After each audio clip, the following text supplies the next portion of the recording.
Hello friends, welcome to our YouTube channel. दोस्तों, आज के इस वीडियो में हम लोग इंडियन पॉलिटी एंड कॉन्स्टिट्यूशन का एक और इम्पॉर्टेंट टॉपिक डिस्कस करेंगे, जिसे हम लोग कॉन्स्टिट्यूएंट असेंबली यानी कि संविधान सभा के नाम से जानते हैं। इस पूरे टॉपिक को हम लोग प्रीवियस ईयर क्वेश्चंस के माध्यम से डिस्कस करेंगे। जैसा कि आप जानते हैं, इस पर्टिकुलर सीरीज में हम लोग इंडियन पॉलिटी को प्रीवियस ईयर क्वेश्चंस के माध्यम से कवर करेंगे।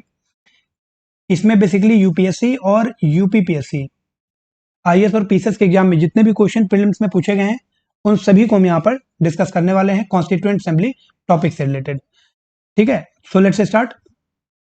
पहला क्वेश्चन आपको यहाँ पर दिया गया है, who of the following was not the member of interim national government formed in August 1946। अगस्त 1946 में जो इंटरिम नेशनल गवर्नमेंट बनाई गई थी, इनमें से कौन उसका मेंबर नहीं है? यूपीपीसीएस मेंस 2010 के पेपर में ऑलरेडी ये क्वेश्चन पूछा जा चुका है। तो फ्रेंड्स, सी ऑप्शन इसका करेक्ट हो जाएगा। डॉक्टर एस राधाकृष्णन जो थे, ये इंटरनेशनल गवर्नमेंट के मेंबर नहीं थे, ध्यान रखिएगा। अगर हम सी राजगोपालाचारी की बात करें तो ये मेंबर थे, एजुकेशन मिनिस्टर भी थे इंटरनेशनल गवर्नमेंट में, जो कि अगस्त 1946 में बनाई गई थी। डॉक्टर राजेंद्र प्रसाद आपके फूड और एग्रीकल्चर मिनिस्टर थे। जगजीवन राम आपके लेबर मिनिस्टर थे। ठीक है, तो ये फैक्ट्स आपको याद रखने हैं। इसके बाद फ्रेंड्स, अगर अगले क्वेश्चन की बात करें तो अगला क्वेश्चन है हमारा असर्शन और रीजन का। कथन और कारण का क्वेश्चन है। कथन लिखा हुआ है आपका यहाँ पर कि according to Wavell plan, number of Hindu and Muslim members in executive council was to be equal. Wavell plan के अनुसार जो वायसराय की एग्जीक्यूटिव काउंसिल थी, उसमें हिंदू और मुस्लिम का जो रिप्रेजेंटेशन है वो इक्वल होगा। कारण इसका लिखा हुआ है, ऐसा वेवेल प्लान में क्यों लिखा था? Because Wavell thought that this arrangement would have avoided the partition of India. क्योंकि वेवेल का मानना था कि अगर हम ऐसा अरेंजमेंट कर देंगे एग्जीक्यूटिव काउंसिल में, तो जो भारत का पार्टीशन होना है, भारत का जो विभाजन होना है, वो नहीं होगा। तो फ्रेंड ध्यान रखिएगा, जो असर्शन लिखा है ये हमारा बिल्कुल करेक्ट लिखा हुआ है। वेवेल प्लान में ऐसे प्रपोजल्स थे जिसके अनुसार जो एग्जीक्यूटिव काउंसिल है, उसमें हिंदू और मुस्लिम का रिप्रेजेंटेशन इक्वल होगा। लेकिन ध्यान रखिएगा, इसके पीछे कोई ऐसी मंशा नहीं थी उनकी कि भारत का विभाजन ना हो। तो रीजन हमारा गलत हो जाएगा, असर्शन सही है। तो सी ऑप्शन हमारा करेक्ट हो जाएगा कि कथन सही है और कारण गलत है। अब कथन सही क्यों है, तो ध्यान रखिएगा, जो हमारा वेवेल प्लान है, सबसे पहले आपको पता होना चाहिए कि लॉर्ड वेवेल कौन थे। तो 1943 में आप देखेंगे लॉर्ड वेवेल हमारे वायसराय थे, भारत के वायसराय थे। किसके बाद? लॉर्ड लिनलिथगो के बाद लॉर्ड वेवेल वायसराय बने थे। 1943 में या 1943 से 45 तक का जो टाइम पीरियड था, भारत का जो पॉलिटिकल सिस्टम है वो बिल्कुल ठप पड़ गया था। क्यों? क्योंकि एक स्ट्रॉन्ग डेडलॉक लगा हुआ था in between Indian National Congress और मुस्लिम लीग। ठीक है, तो इस डेडलॉक को सॉल्व करने के लिए वायसराय लॉर्ड वेवेल 1943 में लंदन इंग्लैंड गए और वहां पर ब्रिटिश गवर्नमेंट से आकर के उन्होंने डिस्कस किया और इसका रिजोल्यूशन निकालने का प्रयास किया। रिजोल्यूशन के तौर पर एक ड्राफ्ट प्रपोजल बनाया गया ब्रिटिश गवर्नमेंट के द्वारा, जो कि भारत आया जून 1945 में। ठीक है, जून 1945 में ड्राफ्ट प्रपोजल के साथ भारत आए और वो ड्राफ्ट प्रपोजल किस नाम से जाना गया? वेवेल प्लान के नाम से। वेवेल प्लान में फ्रेंड्स, लॉर्ड वेवेल ने जो एग्जीक्यूटिव काउंसिल थी वायसराय की, उसको रिस्ट्रक्चर करने का प्रयास किया और हिंदू और मुस्लिम कम्युनिटी का जो रिप्रेजेंटेशन था वो इक्वल करने का प्रयास किया। ठीक है, साथ ही साथ कुछ और इंपॉर्टेंट बातें थी वेवेल प्लान की, आपको पता होनी चाहिए कि जो डिफेंस पोर्टफोलियो था हमारा, डिफेंस को गवर्नर जनरल के अधीन रखा गया। डिफेंस के अलावा बाकी जितने भी पोर्टफोलियो थे उसमें इंडियन मेंबर्स को शामिल किया गया। ठीक है, मतलब जो एग्जीक्यूटिव काउंसिल थी उसमें गवर्नर जनरल और कमांडर इन चीफ, ये दो पोस्ट छोड़ करके बाकी जितने भी मेंबर होंगे वो सभी इंडियंस होंगे। ठीक है, ऐसी बात की गई वेवेल प्लान में। तो पहला जो कथन है हमारा वो बिल्कुल करेक्ट हो जाएगा, असर्शन हमारा बिल्कुल करेक्ट लिखा हुआ है, लेकिन रीजन हमारा गलत लिखा हुआ है, ध्यान रखिएगा। ये क्वेश्चन आपका ऑलरेडी आईएएस प्रीलिम्स 2007 के एग्जाम में पूछा जा चुका है।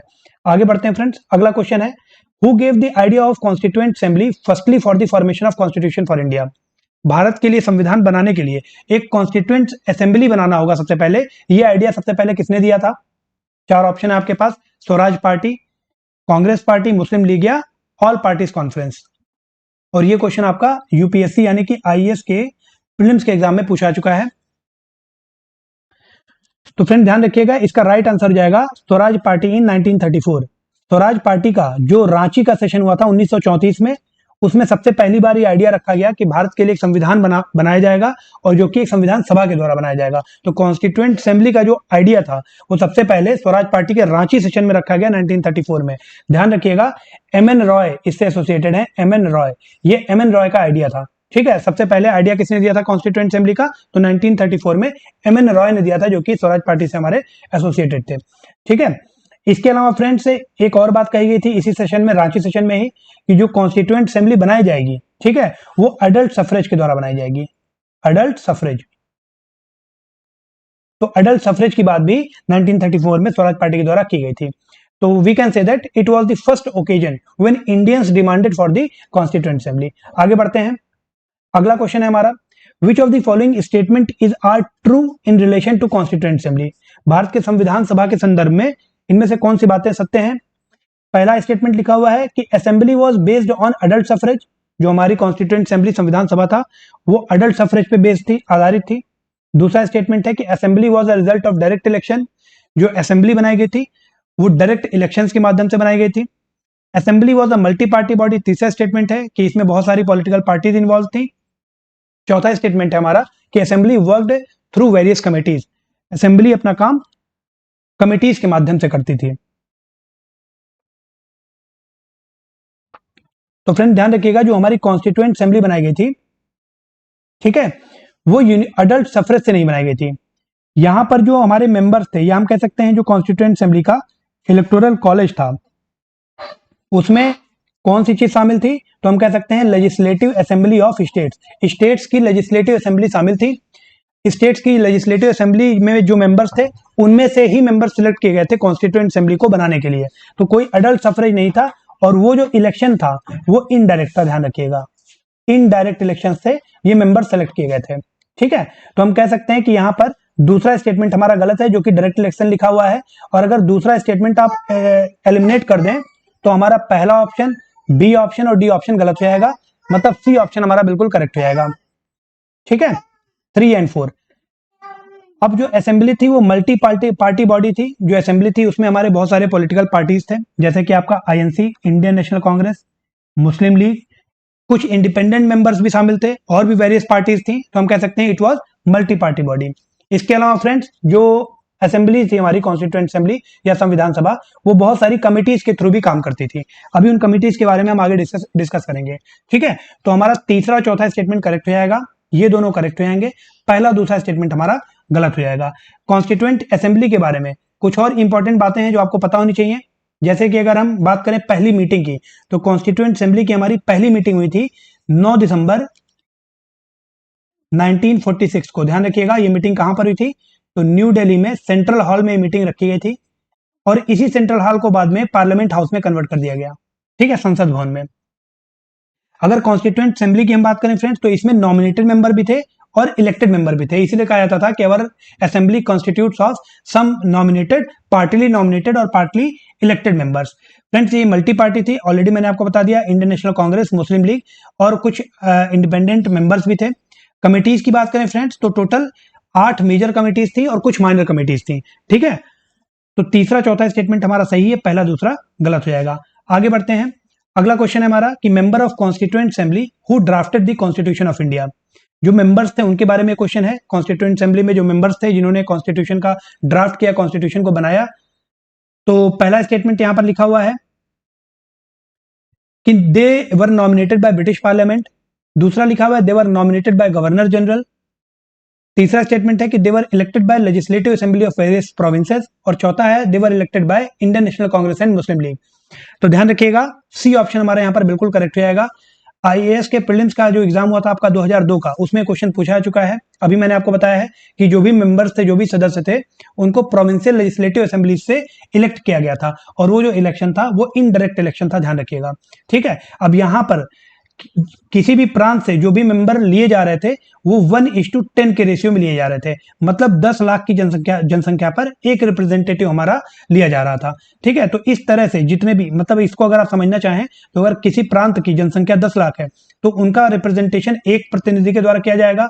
अगर वहां की जनसंख्या 20 लाख है तो वहां से 2 रिप्रेजेंटेटिव लिए जाएंगे। इसी तरह एंड सो ऑन आप कर लो कि 30 लाख होगा तो 3 रिप्रेजेंटेटिव लिया जाएगा, मतलब जो रेशियो होगा वो 1:10 का ही होगा।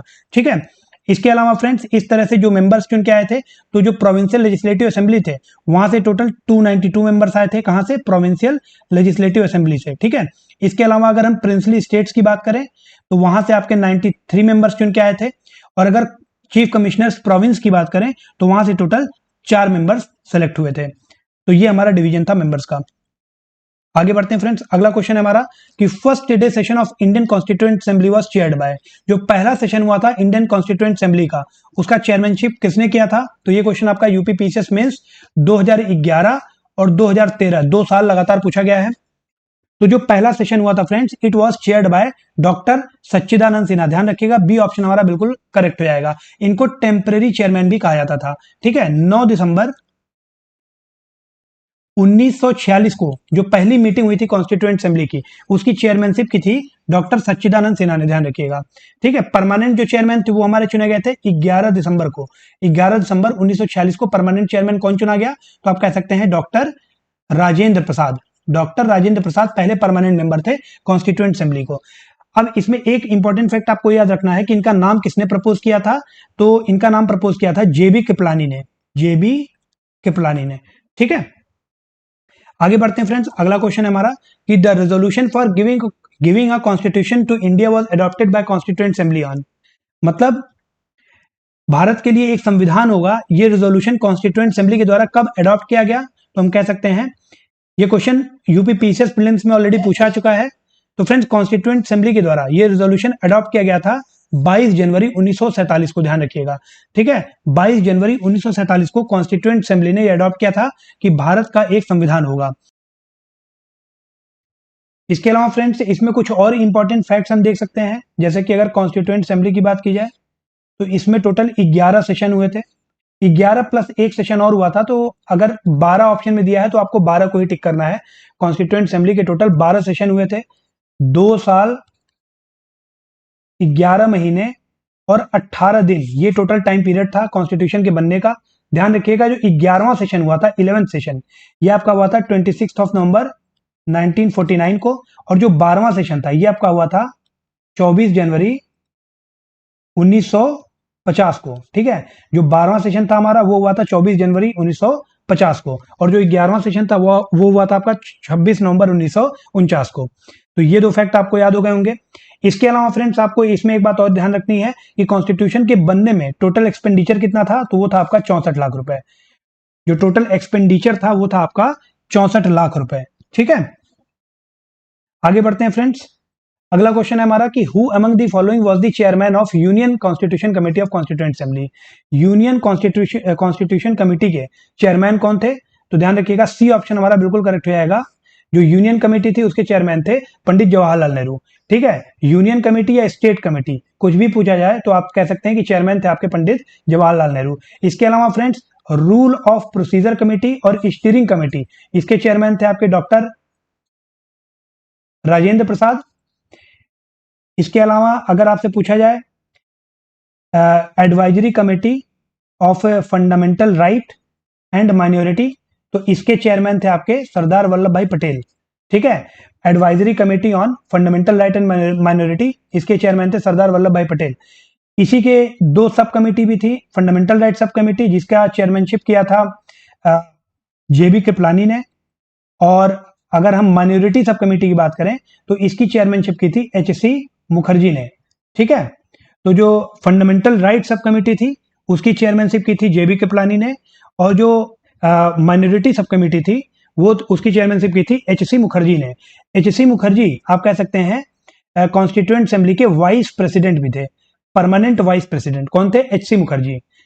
इसके अलावा फ्रेंड्स अगर हम टेम्परेरी वाइस प्रेसिडेंट की बात करें तो कॉन्स्टिट्यूएंट असेंबली के जो टेम्परेरी वाइस प्रेसिडेंट थे वो थे आपके फ्रैंक एंथनी। Frank Anthony. ठीक है, इसको थोड़ा क्लियर कर देते हैं। कॉन्स्टिट्यूएंट असेंबली के अगर परमानेंट वाइस प्रेसिडेंट की हम बात करें तो परमानेंट वाइस प्रेसिडेंट कौन थे? वो थे आपके एच.सी. मुखर्जी, जो कि आपके माइनॉरिटी सब कमेटी के भी चेयरमैन थे। और अगर टेम्परेरी वाइस प्रेसिडेंट की बात करें तो वो थे आपके फ्रैंक एंथनी। फ्रैंक एंथनी का नाम किसने प्रपोज किया था? तो जो टेम्परेरी चेयरमैन थे उतने टाइम पे 9 दिसंबर 1946 को कौन थे? सच्चिदानंद सिन्हा। ठीक है, तो ये फैक्ट कुछ हैं जो इंपॉर्टेंट है कॉन्स्टिट्यूएंट असेंबली से रिलेटेड। इसके अलावा एक फैक्ट आप ये भी याद रख सकते हैं, अभी हम ड्राफ्टिंग कमेटी की बात करेंगे, तो फ्रेंड ड्राफ्टिंग कमेटी में जो इकलौते कांग्रेस के मेंबर थे वो कौन थे? के एम मुंशी, के एम मुंशी।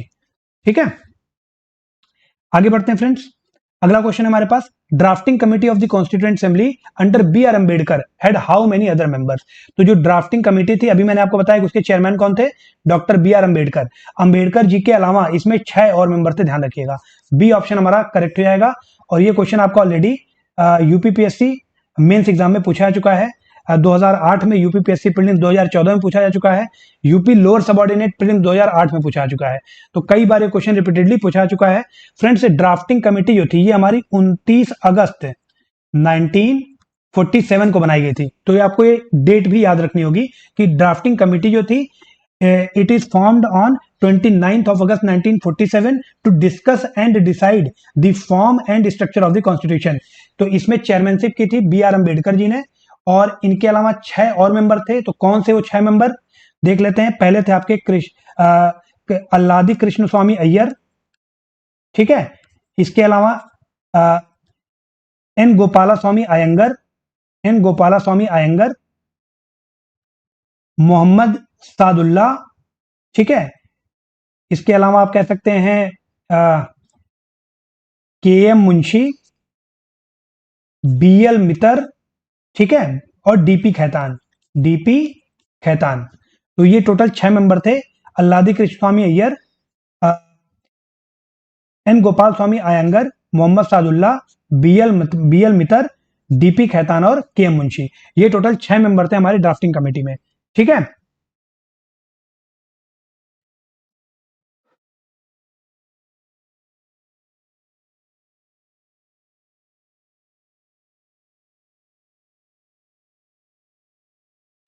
अब फ्रेंड्स, अगला क्वेश्चन है हमारा, the drafting committee of constituent assembly under B R Ambedkar had how many other members. तो फ्रेंड्स, ये question already UP PCS prelims 2014 में पूछा चुका है, यूपी लोअर सबऑर्डिनेट प्रीलिम्स 2008 में भी ये क्वेश्चन पूछा चुका था। तो फ्रेंड्स ध्यान रखिएगा, इसका बी ऑप्शन हमारा करेक्ट हो जाएगा। डॉक्टर बी आर अंबेडकर के अलावा इसमें टोटल 6 और मेंबर थे। कौन कौन से मेंबर थे? तो पहले आपको ये पता होना चाहिए कि ड्राफ्टिंग कमेटी जो थी वो कब अपॉइंट की गई थी, कब बनाई गई थी। तो डेट याद रखिएगा, 29 अगस्त 1947 ड्राफ्टिंग कमेटी इस दिन बनाई गई थी to discuss and decide the form and structure of the constitution, ठीक है। 6 मेंबर कौन से थे? तो पहले थे आपके एन गोपाल स्वामी अयंगर, दूसरे थे अल्लादी कृष्ण स्वामी अय्यर, तीसरे थे आपके के एम मुंशी, चौथे मेंबर थे आपके बी एल मितर, पांचवें मेंबर थे डीपी खैतान, ठीक है, और छठे मेंबर थे आपके मोहम्मद सादुल्ला। तो टोटल 6 मेंबर कौन कौन हो गए? N Gopalaswami Ayyangar, Alladi Krishnaswami Ayyar, K M Munshi, B L Mitter, DP Khaitan और मोहम्मद सादुल्ला। तो फ्रेंड्स, इसमें जो बी एल मितर है और जो डीपी खैतान है, इनको बाद में रिप्लेस भी कर दिया गया था दूसरे मेंबर से। B L Mitter is replaced by N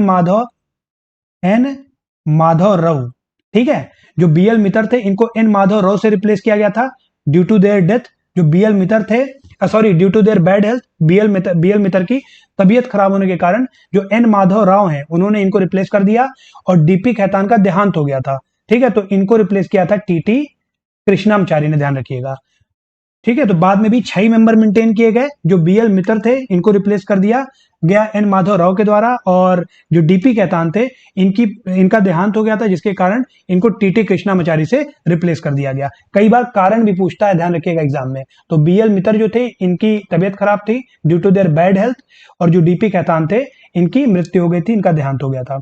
आगे बढ़ते हैं फ्रेंड्स, अगला क्वेश्चन है, who was the constitutional adviser at the time of the formation of the constitution.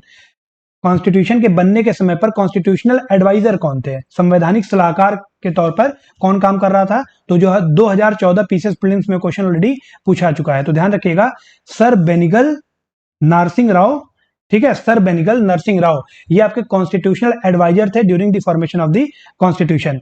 ध्यान रखिएगा, जो पहला ड्राफ्ट था कॉन्स्टिट्यूशन का, ठीक है, वो इनके द्वारा ही तैयार किया गया था, सर बी एन राव के द्वारा। बेनिगल नरसिंह राव, इनका टोटल पूरा नाम क्या है, बेनिगल नरसिंह राव। इनके द्वारा ही फ्रेंड्स पहला जो ड्राफ्ट था हमारे कॉन्स्टिट्यूशन का वो प्रिपेयर किया गया था, जिसमें टोटल आप कह सकते हैं 243 आर्टिकल और 13 शेड्यूल्स थे। 243 आर्टिकल और 13 शेड्यूल। इसके अलावा फ्रेंड्स इससे एक और इंपॉर्टेंट फैक्ट याद रखिएगा कि जो हमारा नेशनल फ्लैग है, ठीक है, नेशनल फ्लैग ऑफ इंडिया, ये कब अडॉप्ट किया गया, ये भी क्वेश्चन आपका ऑलरेडी पूछा चुका है। 22 जुलाई 1947, 22 जुलाई 1947 के दिन नेशनल फ्लैग हमारा अडॉप्ट किया गया था। नेशनल फ्लैग के बारे में बेसिक जानकारी ले लीजिए कि इसमें टोटल 24 तिल्लियां हैं, ध्यान रखिएगा। ये जो स्पोक्स हैं कितने हैं, ये टोटल 24 हैं। इसके अलावा फ्रेंड जो नेशनल फ्लैग है हमारा, उसका लेंथ और ब्रेथ का रेशियो कितना है, तो 3:2 या 2:3 ब्रेथ और लेंथ का रेशियो है, ठीक है।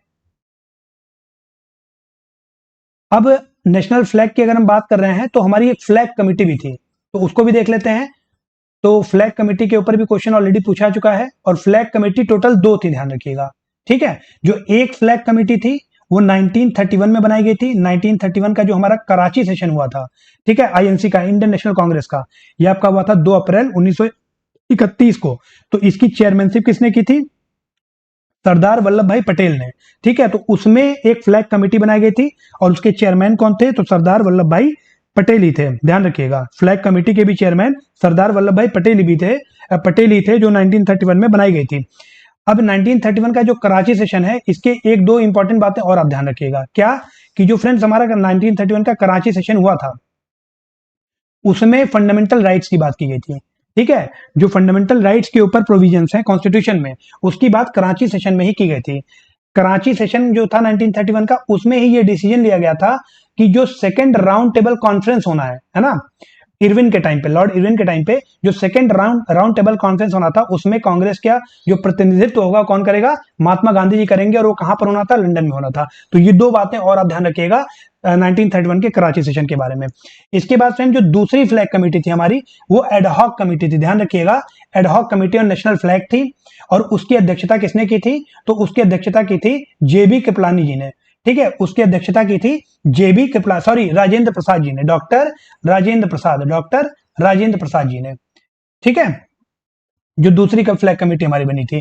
तो अगर आपसे पूछा जाए कि who was the chairman of national flag committee, तो उसका भी आंसर आपका क्या होगा, डॉक्टर राजेंद्र प्रसाद। या अगर पूछा जाए कि who was the chairman of ad hoc committee on national flag, तो उसका भी आंसर आपका हो जाएगा डॉक्टर राजेंद्र प्रसाद। अगर 1931 के फ्लैग कमेटी की बात की जाएगी तो उसके चेयरमैन थे सरदार वल्लभ भाई पटेल, ठीक है। तो इसका सही आंसर क्या हो जाएगा, सी ऑप्शन, अभी हमने बात कर ली, देख लिया।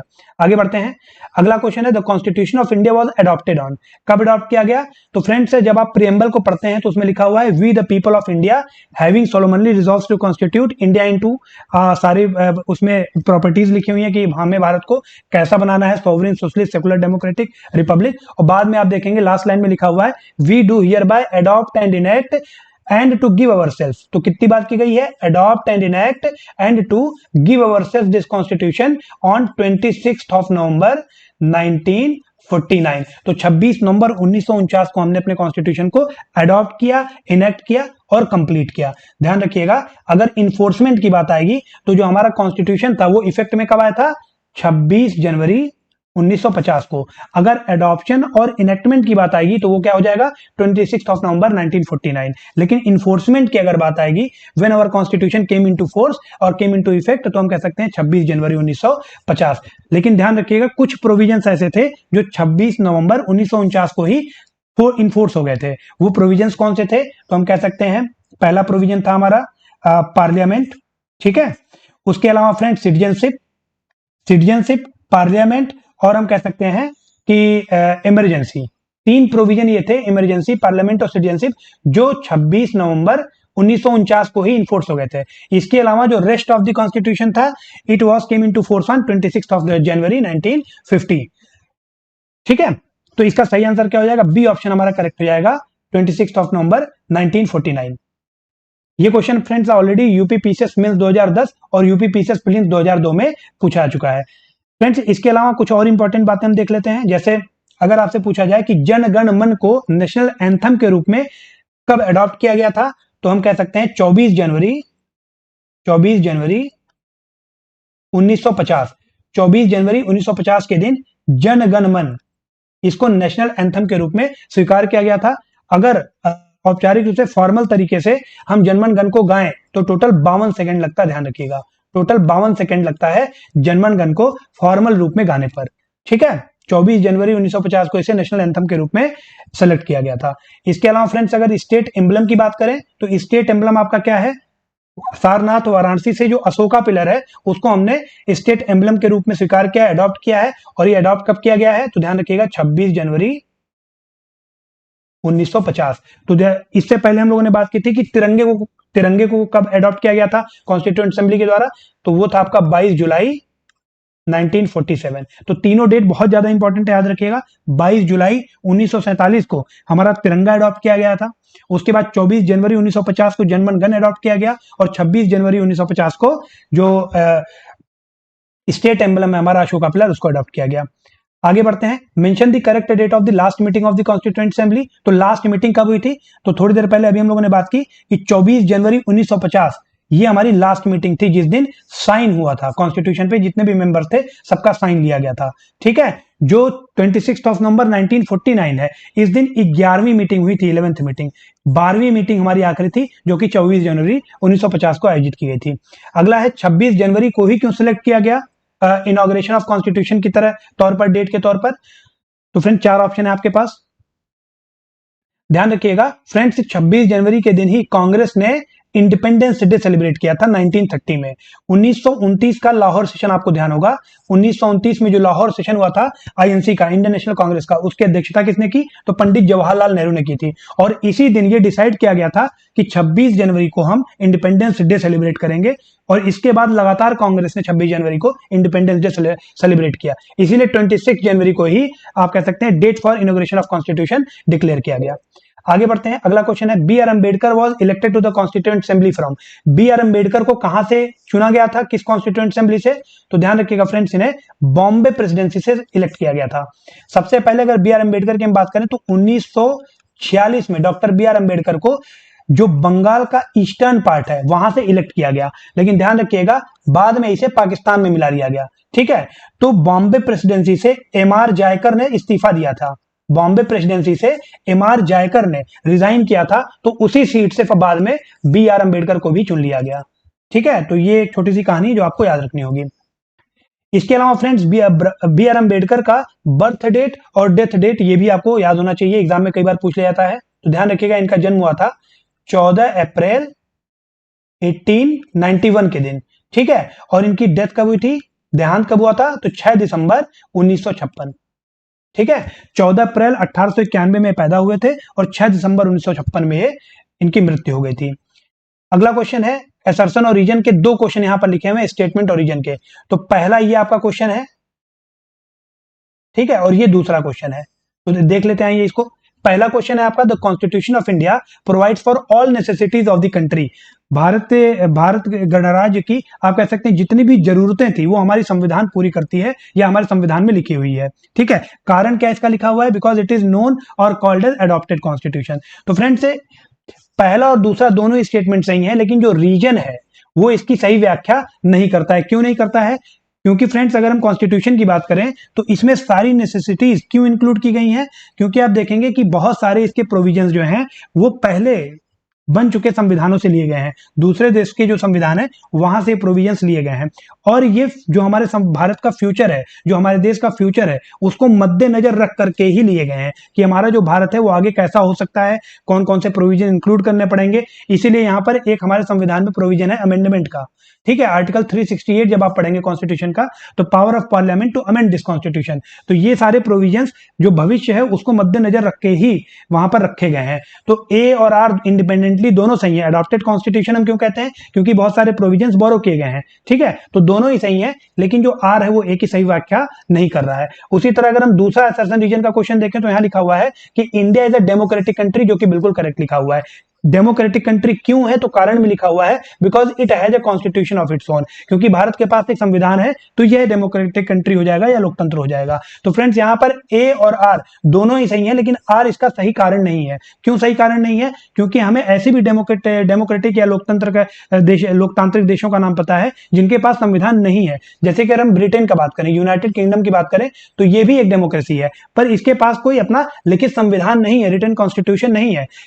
इसके अलावा हम कुछ ऐसे देशों को भी जानते हैं जो डेमोक्रेसी तो है पर जिनके पास रिटन कॉन्स्टिट्यूशन नहीं है, या फिर जिनके पास रिटन कॉन्स्टिट्यूशन तो है पर डेमोक्रेसी नहीं है। इसका मतलब ए और आर इंडिविजुअली दोनों सही हैं, लेकिन आर ए की सही व्याख्या नहीं कर रहा है। यह क्वेश्चन आपका यूपी पीसीएस मेंस 2008 और प्रीलिम्स 2017 में पूछा जा चुका है। आगे बढ़ते हैं फ्रेंड्स, अगला क्वेश्चन है deferment of adult franchise for 15 years was advocated in constituent assembly by. मतलब एडल्ट फ्रेंचाइजी को 15 और सालों के लिए टाल देने की एडवोकेसी किसने की थी? चार नाम है आपके पास, डॉक्टर राजेंद्र प्रसाद, जवाहरलाल नेहरू, मौलाना आजाद और डॉक्टर भीमराव अम्बेडकर। तो फ्रेंड ध्यान रखिएगा, अडल्ट फ्रेंचाइजी को 15 साल और 15 सालों के लिए टाल देने की बात किसने की थी? तो सी ऑप्शन हमारा करेक्ट हो जाएगा, मौलाना आजाद। ठीक है, इसके अलावा अगर हम बात करें डॉक्टर राजेंद्र प्रसाद और जवाहरलाल नेहरू की, तो राजेंद्र प्रसाद और जेएल नेहरू इन दोनों लोगों ने स्ट्रांगली इस चीज को अपोज किया था, मौलाना आजाद के इस पर्टिकुलर स्टेटमेंट को। ठीक है, इनका मानना था कि जो अडल्ट सफरेज है, जो अडल्ट फ्रेंचाइजी है, इसको तत्काल प्रभाव में इंप्लीमेंट होना चाहिए। ठीक है, तो 15 सालों तक टालने की बात किसने की थी? मौलाना आजाद ने अडल्ट फ्रेंचाइजी को, और इसको तुरंत लागू करने की बात किसने की थी? तो हम कह सकते हैं डॉक्टर राजेंद्र प्रसाद और पंडित जवाहरलाल नेहरू ने। इसलिए ये सी ऑप्शन हमारा करेक्ट हो जाएगा। इसके बाद अगला क्वेश्चन है friends, who amongst the following advised that Indian National Congress should be disbanded as political party after the independence of India. मतलब भारत की आजादी के बाद इंडियन नेशनल कांग्रेस को एज अ पॉलिटिकल पार्टी, एक राजनीतिक पार्टी के रूप में डिसबैंड कर देना चाहिए, मतलब इसको समाप्त कर देना चाहिए। तो ये एडवोकेसी किसने की थी? तो हम कह सकते हैं डी ऑप्शन हमारा करेक्ट हो जाएगा, महात्मा गांधी जी ने। महात्मा गांधी जी का यह मानना था कि जो इंडियन नेशनल कांग्रेस बनाया गया है वो केवल आजादी लेने के लिए बनाया गया है, इसके बाद का जो पॉलिटिकल अफेयर्स है उसको बाद में डिसाइड किया जाएगा। तो 2011 मेंस में ऑलरेडी ये पूछा जा चुका है। ठीक है, तो डी ऑप्शन हमारा करेक्ट हो जाएगा। आगे बढ़ते हैं, अगला है who was the president of Indian National Congress at a time of partition of India. Bharat के विभाजन के समय पर या भारत के पार्टीशन के दौरान इंडियन नेशनल कांग्रेस की अध्यक्षता किसने की थी? तो फ्रेंड्स इसका सही आंसर हो जाएगा यूपी पीसीएस 2011 मेंस में ऑलरेडी क्वेश्चन पूछा चुका है, ए ऑप्शन हमारा करेक्ट हो जाएगा, जेबी कृपलानी। ठीक है, अगला क्वेश्चन है in their national reaction founding fathers of Indian constitution tended to minimize the importance of minority interest and emotion. ये व्यू किसका था? कि जो इंडियन नेशनल कांग्रेस है, बेसिकली यहां पर आईएनसी को टारगेट किया गया था कि जो इंडियन नेशनल कांग्रेस है वो अपने नेशनलिस्ट रिएक्शन में जो माइनॉरिटीज हैं उनके इंटरेस्ट और इमोशंस को छोड़ दे रही है। ठीक है, तो ये पर्टिकुलर मानना किसका था? तो डी ऑप्शन इसका करेक्ट हो जाएगा, आइवर जेनिंग्स का मानना था ये, और ये यूपी स्पेशल मेंस 2004 में पूछा जा चुका है। इसके अलावा फ्रेंड्स कुछ और इंपॉर्टेंट स्टेटमेंट्स हैं जो पहले एग्जाम में पूछे आ चुके हैं, जैसे constituent assembly was Congress and Congress was India. ये स्टेटमेंट किसका था? तो ये था आपका ग्रैनविल ऑस्टिन का स्टेटमेंट था ये। ठीक है, इसके अलावा India is a quasi federal state, ये स्टेटमेंट किसका था? तो ये था केसी वियर का। ठीक है, India is a quasi federal state. इसके अलावा पंडित जवाहरलाल नेहरू का भारत के कॉमनवेल्थ नेशंस को ज्वाइन करने के उपलक्ष्य में भी एक स्टेटमेंट आया था कि it is an agreement by free will to be terminated by free will. मतलब पंडित जवाहरलाल नेहरू का मानना था कि जो कॉमनवेल्थ नेशंस का पार्ट इंडिया बना है वो अपनी स्वेच्छा से बना है, वो जब चाहे तब इसकी मेंबरशिप छोड़ सकता है। ठीक है, तो इतनी बातें इस पर्टिकुलर रिस्पेक्ट में इंपॉर्टेंट है। अगला क्वेश्चन है who in the beginning presented the idea of Indian constituent assembly in pre independence days. तो अभी मैंने आपको बताया था थोड़ी देर पहले कि प्री इंडिपेंडेंस डेज में कॉन्स्टिट्यूएंट असेंबली का जो सबसे पहले आइडिया दिया गया था वो स्वराज पार्टी के द्वारा दिया गया था 1934 में, और ये व्यू पॉइंट किसका था? तो एम.एन. रॉय आप कह सकते हैं, ये ऑप्शन हमारा बिल्कुल करेक्ट हो जाएगा। ठीक है, उसके बाद फ्रेंड्स अगला है how many women members are there in Indian constituent assembly. Bharat के संविधान सभा में कितनी महिलाएं थी सदस्य के तौर पर? तो फ्रेंड्स ये क्वेश्चन यूपी पीसीएस 2014 में ऑलरेडी पूछा चुका है, और इसका सही आंसर है A15। टोटल 15 वुमेन मेंबर्स थे, ध्यान रखिएगा। ठीक है, टोटल 15। कौन कौन था? तो अमू स्वामीनाथन, एनी मैस्करीन, सरोजनी नायडू, दक्षयानी वेलायुधन, जी दुर्गाबाई दास देशमुख, हंसा मेहता, कमला चौधरी, लीला राय और मालती चौधरी, राजकुमारी अमृत कौर, रेणुका राय, पूर्णिमा बनर्जी, बेगम आजाद रसूल, सुचिता कृपलानी और विजय लक्ष्मी पंडित। ठीक है, सुचिता कृपलानी और विजय लक्ष्मी पंडित, ये तो काफी फेमस है, इनका नाम आपको पता भी होगा। Suchita Kripalani was the wife of JB Kripalani, ध्यान रखिएगा। ठीक है, okay friends, so thank you so much for participating in this session.